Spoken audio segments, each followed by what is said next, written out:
कई प्रकार के फूल अब खिलने शुरू हो जाएंगे।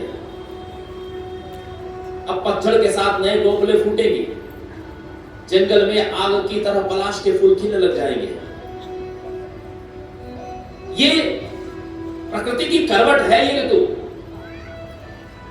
है तो बहुत सुंदर, लेकिन प्रकृति की शरद ऋतु में ही कमल खिलते हैं। शरदोत्फुल्ल मल्लिका, अनेक प्रकार के पुष्प शरद ऋतु में खिलते हैं। वस्तुतः यह सृजन का समय होता है, प्रकृति के करवट होती है।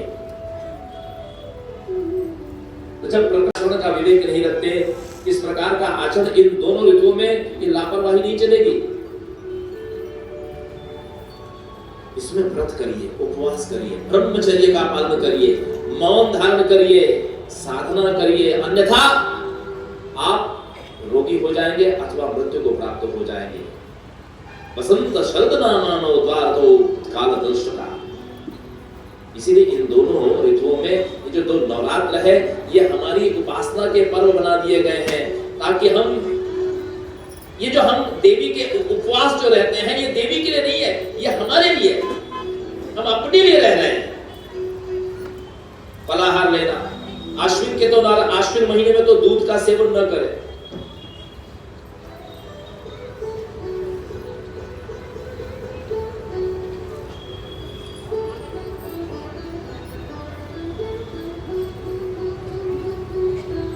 आप जानते हैं शरीर भी करवट लेता है। इस समय इन दोनों नवरात्रों में हमारी ऊर्जा जो है वो बड़े आसानी से चक्र का भेदन कर सकती है। वर्ष भर जो प्रयास आप कर रहे हैं, उसमें जितना आपका परिश्रम हो रहा है, यदि उतना ही परिश्रम केवल 9 दिन कर लिया जाए, तो वो ऊर्जा, वो शक्ति आपको प्राप्त हो सकती है। कुंडलिनी बड़ी सहजता से जागृत हो सकती है। नवरात्रि में सावधान रहिए।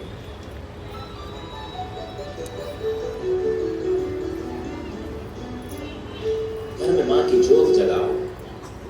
तालाब या नदी के या किसी बगीचे की निर्मल मिट्टी एकत्रित करो, या एक टोकरी में, बांस की टोकरी में उसको एकत्रित करो।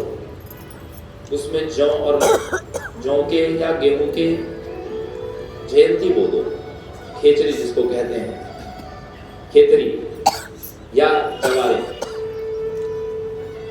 जयंती बोइए। उस पर एक घट, मिट्टी का एक घट स्थापित करिए। घट आकाश तत्व का प्रतीक है और मिट्टी पृथ्वी तत्व का प्रतीक है।